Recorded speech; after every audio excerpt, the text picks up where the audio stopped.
si Jesmar Villanueva, age 14, nakatira po sa Taguig. Lumipat po ng Antipolo nag-aaral. 4 na taon po ako hindi po nag-aaral kasi nga po binubuli ako ng mga kaklase ko. Nananahimik lang po ako tapos pinagtripan nila po ako. Tapos papunta ko ng Antipolo para mag-aral ng mabuti.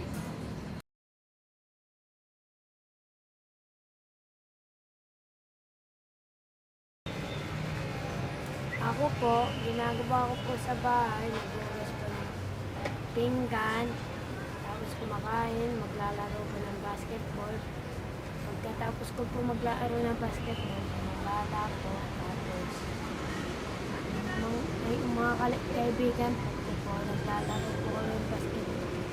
Tapos, pagkatapos mag-basketball, magkakasin ko.